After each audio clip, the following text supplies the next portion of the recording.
Hello my fellow gamer, it's Griffin here and welcome to part 2 of my Lich progression. We finished the campaign and started early mapping.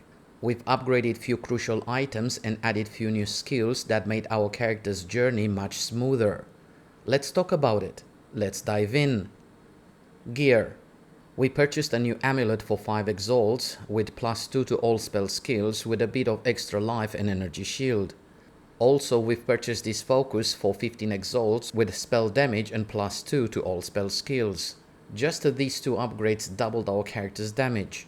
Previously, we purchased the wand that has +2 to all chaos spell skills, and we've picked up Dark Entry's node on the passive skill tree for another +1 to all chaos skills. This allows our character's damage to be 7 levels above its default damage values, and that makes a huge difference. The damage output is great and inspires confidence in facing more challenging content, especially bosses.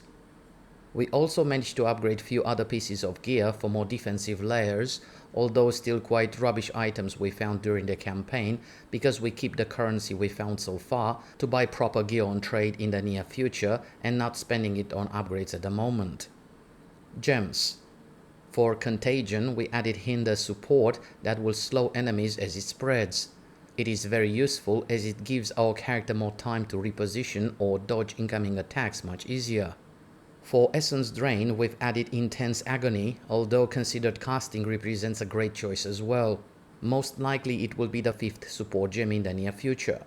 For Dark Effigy, we've added Bursting Plague support, and when the Chaos projectiles poison an enemy due to the 2nd support gem in Venom, the Bursting Plague will also add 200% damage per second as Plague up to 10% of enemy's life.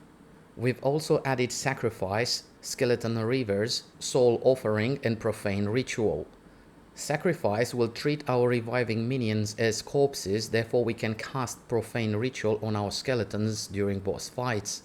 This would represent another source of chaos damage over time and will make Dark Effigy's totem shoot even more projectiles. Also, we'll get power charges once each Profane Ritual finishes, and this synergizes very well with Price of Power Ascendency node for even more spell damage. We can also use Soul Offering that will skewer one or both skeletons if we use Dance Macabre support to boost our spell damage. In this setup, the Skeleton Reavers are not part of the build to do damage. In fact, the support gems are here to keep them alive as much as possible without investing at the moment into minion nodes.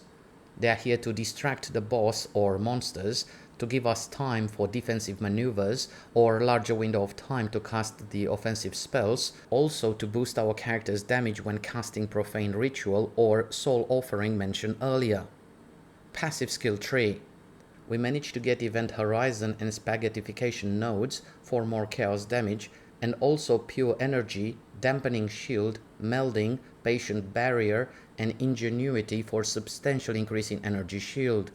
Ingenuity will allow us to replace few intelligence nodes with dexterity nodes and to specialize into evasion and energy shield in the future, not just energy shield.